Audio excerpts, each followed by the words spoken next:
daun ya. Ya, untuk daun atau yang semisal daun seperti ranting atau kayu-kayu, maka tadi dikembalikan kepada 4 syarat batu secara fikih atau secara syar'i.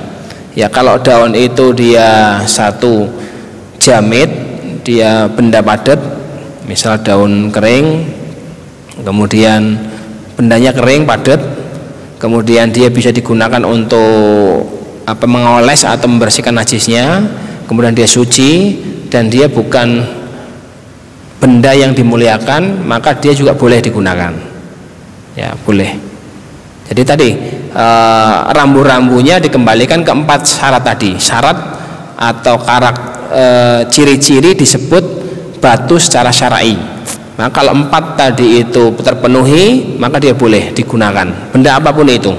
Tapi kalau tidak terpenuhi, maka dia tidak sah disebut batu dalam syar'i, sehingga enggak boleh juga digunakan untuk istinja.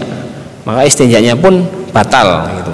Misal 3-nya terpenuhi, dia benda padat, kemudian dia bisa untuk membersihkan, kemudian dia suci, tapi dia muhtaram. Muhtaram ini misal saya contohkan tulang. Ya, kenapa tulang itu muhtaram? Karena tulang itu makanannya jin.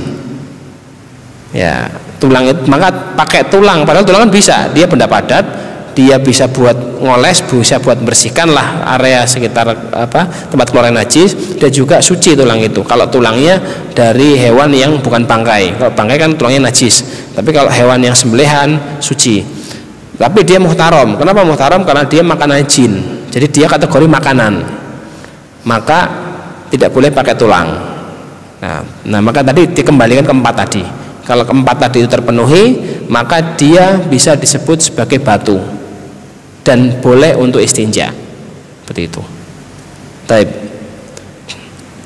Lagi enggak diborong.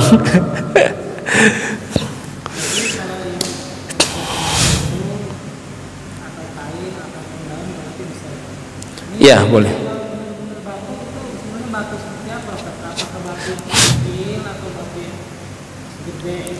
Yang fisikal batu.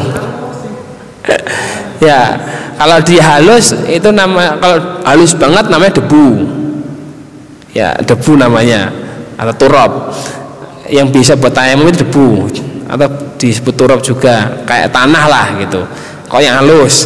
Kalau yang rada kasar dikit itu namanya romel, pasir.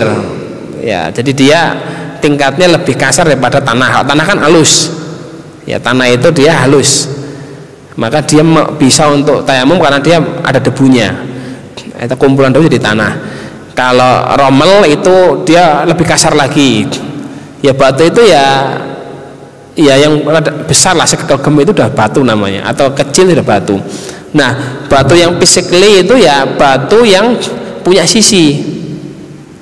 Yang batu, kalau batu bicara secara physically, batu yang bisa untuk istinja itu yang dia punya sisi. Berarti batu yang kecil segini misal batu, tapi dia kayak susah ini untuk istinja karena sangat kecilnya. Mungkin batu akik gitu ya. Ya, batu akik itu muhtaram nggak itu? Muhtaram karena mahal, punya nilai, dia nggak boleh buat istinja. Ya, dia punya nilai soalnya mahal itu. Maka mungkin misal batu biasa gedenya sebatu akik sejempol gitulah, kan susah untuk koleknya susah, maka dia juga tidak bisa digunakan. Maka dia yang punya sisi, yang mana sisi itu nanti untuk ngoles untuk menghilangkan najisnya itu mudah gitu. Jadi kalau yang batu fisik itu ya batu yang keras-keras itu secara fisik seperti itu. Nah, batu yang physically juga ada yang bisa digunakan istinja, masuk kategori batu secara syar'i, ada juga enggak. Seperti itu.